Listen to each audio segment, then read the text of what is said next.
India के शहर आगरा में मुगल एम्पायर के आर्किटेक्ट्स का एक ऐसा शाहकार मौजूद है जिसको आज पूरी दुनिया ताजमहल के नाम से पहचानती है। 42 एकड़ पर फैला दूर से ही चमकता हुआ ये मकबरा जहां अपने अंदर खूबसूरती के बागीचे सजाए हुए हैं, वहीं इसके ऊपर गम और उदासी के कई बादल अभी तक मंडला रहे हैं। ज़ेम टीवी की वीडियोस में एक बार फिर से खुशामदीद। नाजरीन, लगभग 400 साल पहले बनाई जाने वाली ये खूबसूरत बिल्डिंग जहां अपने दौर की सबसे बड़ी और सबसे शानदार बिल्डिंग हुआ करती थी, वहीं आज इसको दुनिया का 7वां अजूबा भी माना जाता है। इस आलीशान स्ट्रक्चर को बनाने में 20,000 मजदूरों ने दिन रात खून पसीना बहाया, और वो भी 1 या 2 सालों तक नहीं बल्कि पूरे 22 सालों तक। अगर आज के दौर में इसकी कीमत का अंदाजा लगाया जाए तो संगे मरमर का ये अनमोल मकबरा हैरत अंगेज तौर पे $1 बिलियन यानी 7,500 करोड़ रुपयों से भी ज्यादा महंगा है, क्योंकि इस बिल्डिंग में मुगल आर्किटेक्ट्स ने अपने हुनर की कई ऐसी निशानियां छोड़ी थीं जिनकी दुनिया के टॉप इंजीनियर्स भी आज तक तारीफ करते हैं। इस बिल्डिंग को ऐसे डिजाइन किया गया कि जब मेन गेट के पीछे से इसको देखा जाता है तो ये काफी बड़ी लगती है, लेकिन जैसे ही मेन गेट की तरफ बढ़ा जाता है तो ऑटोमेटिकली इसका साइज छोटा होता जाता है। दिमाग को चकरा देने वाली ये कोई पहली ट्रिक नहीं थी जो मुगल आर्किटेक्ट्स ने इस्तेमाल की हो। इसके गिर्द चारों मीनारों को बिल्कुल सीधा खड़ा नहीं किया गया, बल्कि ये मीनार बाहर की तरफ थोड़ा झुके हुए हैं, क्योंकि अगर इनको सीधा खड़ा किया जाता तो दूर से देखने पर ये अंदर की तरफ झुके हुए लगते, जैसा कि इन मस्जिदों में आप देख सकते हैं। इन मीनारों को बाहर की तरफ झुकाने का एक और रीजन भी था, और वो ये था कि खतरनाक अर्थक्वेक की सूरत में अगर ये मीनार गिरे भी तो ये बाहर की तरफ गिरकर ताजमहल पर एक आंच भी ना आने दे। लेकिन आखिर माजरा क्या था कि इसको बनाने वाले किसी सूरत में इस पर एक खराश भी बर्दाश्त नहीं कर सकते थे। ताजमहल के वो कौन कौन से राज थे जिनको 400 साल पहले छुपाने की कोशिश की गई थी, और जब उस दौर में कंक्रीट या स्टील ही नहीं हुआ करता था तो आखिर इस आलीशान मकबरे और इस पर मौजूद 40 मीटर ऊंचे डूम को कैसे बनाया गया, ये सब और इससे भी ज्यादा आप जान सकेंगे आज की इस स्पेशल वीडियो में। नाजरीन, ये मामला स्टार्ट हुआ था सन 1607 में, जब इंडिया और पाकिस्तान के इस खित्ते में मुगल एम्पायर का होल्ड हुआ करता था। इस दिन मुगल शहंशाह का सबसे छोटा बेटा शहाबुद्दीन मोहम्मद खुर्रम 15 साल का हो चुका था, और उसी की सेलिब्रेशन के लिए आगरा फोर्ट में एक आलीशान पार्टी रखी गई थी। खुर्रम मुगल शहंशाह को सबसे ज्यादा अजीज था, इसी वजह से इसके हर जन्मदिन पर इसको हीरे जवाहरात और सोने से तोला जाता था, यानी जितना वजन शहजादे खुर्रम का होता था उतना ही खजाना इसके नाम कर दिया जाता था। लेकिन इस जन्मदिन पर कुछ और भी खास होने वाला था। मुगल शहंशाह ने शहजादे खुर्रम की शादी अपने एक वकील की बेटी के साथ कर दी, जिसको मुमताज महल के नाम से जाना जाता है। मुमताज और खुर्रम को पहले दिन ही एक दूसरे से बेइंतहा मोहब्बत हो चुकी थी, और उस वक्त ये किसी को भी मालूम नहीं था कि इस मोहब्बत का बोलबाला हमेशा के लिए रहने वाला है। अगले 10 सालों तक शहजादे ने कई जंगें लड़ी और उनमें भरपूर कामयाबी भी हासिल की। इसी वजह से शहंशाह ने खुश होकर उनको शाहजहां के लक़ब से नवाजा, जिसका मतलब है दुनिया का बादशाह। शाहजहां की टोटल 6 बीवियां थीं जो आगरा फोर्ट के हरम में ही रहती थीं। इन 6 में से शाहजहां सबसे ज्यादा मोहब्बत मुमताज से करते थे, और यही वजह थी कि उनका ज्यादातर वक्त मुमताज महल के साथ ही गुजरता था। वक्त तेजी से गुजरता जा रहा था, और 4 सालों के बाद यानी 1621 में मुगल शहंशाह अचानक चल बसे। शाहजहां जो पहले ही मुगल एम्पायर में खासा फेमस हो चुका था और जो शहंशाह का चहीता बेटा भी था, 1628 में यानी बाप की मौत के 7 सालों बाद उसने शहंशाह की गद्दी संभाल ली। पूरी मुगलिया सल्तनत अपने नए शहंशाह से बेहद खुश नजर आती थी। ये वो पीरियड था जब मुगल एम्पायर अपने पूरे उरूज पर थी, यानी पूरे इंडिया पाकिस्तान के साथ साथ अफगानिस्तान के भी कई हिस्सों में मुगलिया सल्तनत का राज हुआ करता था। सारे फैसले शाहजहां खुद करता था, जबकि मुमताज महल पीछे रहकर शाहजहां को मशवरे दिया करती थी।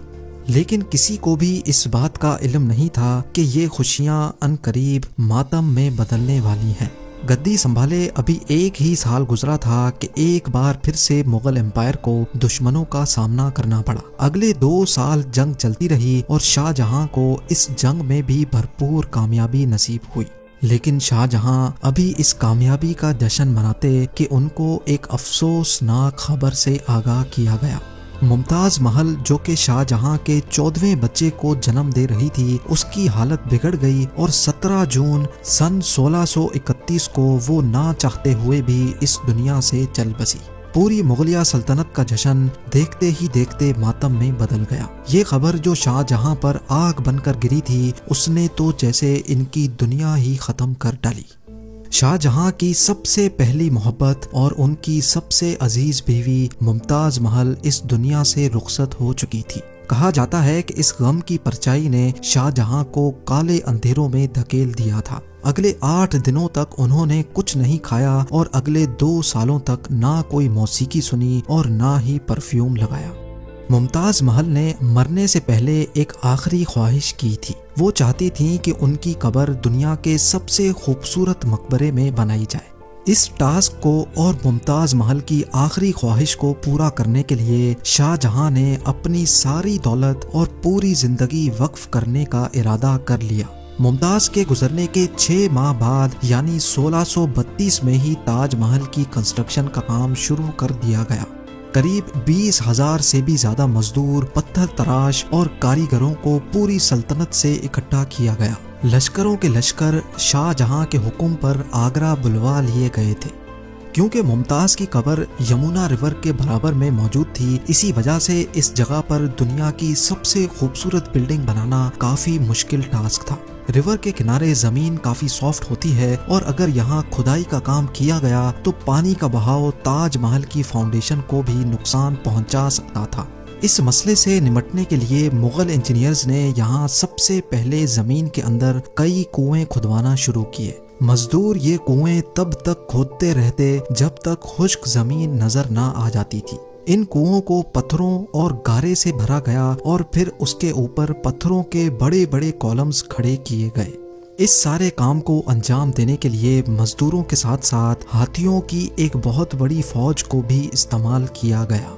मुगल इंजीनियर्स की ये ट्रिक काम कर चुकी थी और अब एक ऐसी मजबूत फाउंडेशन तैयार थी जो नरम जमीन पर भी फौलाद बनकर खड़ी थी। फाउंडेशन के बाद अब बारी थी एक ऐसे बिल्डिंग डिजाइन की जो आज से पहले किसी ने भी ना देखा हो। एक ऐसा डिजाइन जो पिछले सारे रिकॉर्ड तोड़ डाले। ताजमहल के डिजाइन का आइडिया शाहजहां ने अपने बाप दादा के मकबरों से लिया था। बाप के मकबरे से मीनारों का आइडिया लिया गया, दादा के मकबरे से बिल्डिंग कोर का आइडिया लिया और अपने अंकल के मकबरे से डोम का आइडिया लिया था। और जब इन सबको कंबाइन किया गया तो एक शानदार और आलीशान डिजाइन उभर कर सामने आया। बिल्डिंग के स्ट्रक्चर को बनाने के लिए लाखों नहीं करोड़ों ईंटें मौके पर ही बेक की गई। ये सब इतना आसान नहीं था और इसमें लातादाद पैसे भी बहाए जा रहे थे। हर गुजरते दिन शाही खजाना तेजी से खाली होता जा रहा था, लेकिन शाहजहां को किसी चीज की परवाह नहीं थी। बस उनको ये काम हर कीमत पर कंप्लीट करना था। कहा जाता है कि ताजमहल की कंस्ट्रक्शन में इतने ज्यादा लोग लगाए गए थे कि इनकी वजह से आसपास के इलाकों में खाना पीना खत्म हो गया था।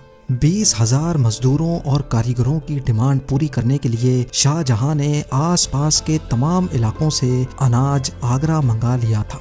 कई सालों की मेहनत के बाद बिल्डिंग का स्ट्रक्चर कंप्लीट हो चुका था और अब बारी थी इसको संगे मरमर से सजाने की। ये संगे मरमर आगरा से 400 किलोमीटर दूर राजस्थान से मंगाया जाना था, क्योंकि यहाँ का मकराना मार्बल आज तक दुनिया का फाइनेस्ट मार्बल माना जाता है। शाहजहां ने ताजमहल के लिए पूरा मकराना मार्बल रिजर्व कर लिया था, यानी जब तक ताजमहल की डिमांड पूरी नहीं हो पाएगी तब तक किसी को भी ये मार्बल खरीदने की इजाजत नहीं थी।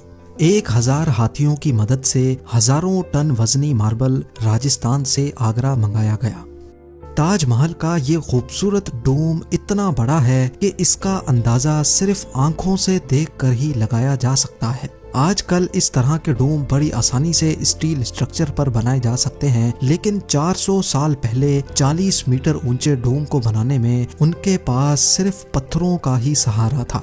इस डोम को बनाने में मुगल इंजीनियर्स ने जो स्ट्रेस कैलकुलेशन की थी, उसकी आज के इंजीनियर्स भी बहुत तारीफ करते हैं। ताजमहल की फिनिशिंग के लिए इसको पीट्रा डूरा या परचिनकारी से डेकोरेट किया जाना था। पीट्रा डूरा एक ऐसी कलाकारी को कहा जाता है जिसमें कीमती पत्थर को मार्बल के अंदर तराश कर लगाया जाता है। मार्बल को बड़ी महारत और बारीकी से कीमती पत्थर की शेप के हिसाब से तराशा जाता है और फिर उसमें पत्थर को ग्लू के जरिए चिपकाया जाता है। ताजमहल पर इस्तेमाल होने वाली ग्लू कोई आम ग्लू नहीं थी। काफी रिसर्च और लेबोरेटरी टेस्ट के बाद मालूम पड़ा कि ये ग्लू शीरा, लेमन जूस और संगमरमर पाउडर को मिलाकर बनाई जाती थी।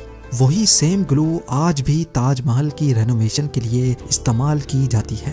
ताजमहल की खास बातों में एक बात यह भी है कि ये दिन में 4 मर्तबा अपने रंग बदलता है। सूरज निकलने से पहले ये बिल्कुल ब्लैक शेड देता है, सूरज निकलने के बाद ये लाइट येलो और पिंक शेड देता है, जबकि दोपहर के वक्त ताजमहल की खूबसूरती का नया रुख देखने को मिलता है। नीले आसमान पर जैसे मोती चमक रहा हो और सनसेट के वक्त ये पूरी बिल्डिंग गोल्डन कलर की दिखाई देती है। पूरे 22 सालों के बाद सन 1654 में ताजमहल की कंस्ट्रक्शन का काम मुकम्मल कर लिया गया। शाहजहां अपनी बेगम की याद में दुनिया का सबसे खूबसूरत मकबरा बनाने में कामयाब हो चुका था। शाहजहां ने इस आलीशान इमारत का नाम अपनी पसंदीदा बीवी की याद में ही रखा। मुमताज महल से इसका नाम ताजमहल रख दिया गया। हर साल शाहजहां मुमताज की बरसी पर यमुना रिवर के जरिए ताजमहल पर जाया करते थे। ये ताजमहल की ऐसी एंट्रेंस थी जिसको सिर्फ शाही खानदान के लिए ही बनाया गया था। इस एंट्रेंस की दीवारों पर दिलकश नक्काशी का काम किया गया था, जो शायद सिर्फ शाही आंखों के देखने के लिए ही किया गया था। शाहजहां का ये महंगा तरीन प्रोजेक्ट कंप्लीट तो हो चुका था, लेकिन इसने मुगलिया सल्तनत को तबाही के किनारे पर ला खड़ा किया। 4 सालों के बाद यानी 1658 में शाहजहां और मुमताज के अपने ही बेटे ने शाही तख्त उलट दिया और खुद मुगल एम्पायर का शहंशाह बन गया। शाहजहां जो पिछले 30 सालों से इस तख्त पर राज कर रहे थे, उसको कैदी बनाकर आगरा फोर्ट में ही बंद कर दिया गया। सिर्फ एक फैसिलिटी ऐसी थी जो शाहजहां को दी गई, और वो ये थी कि जिस कमरे में उसको बंद किया गया था, उसकी खिड़की से वो ताजमहल को देख सकते थे। 8 साल कैद में रहने के बाद 74 ईयर्स की एज में शाहजहां भी इस दुनिया को अलविदा कर गए। शाहजहां का अब मुमताज से दोबारा मिलने का वक्त आ चुका था और उनको ताजमहल में ही दफन कर दिया गया। उम्मीद है ज़ेम टीवी की ये वीडियो भी आप लोग भरपूर लाइक और शेयर करेंगे। आप लोगों के प्यार भरे कमेंट्स का बेहद शुक्रिया। मिलते हैं अगली शानदार वीडियो में।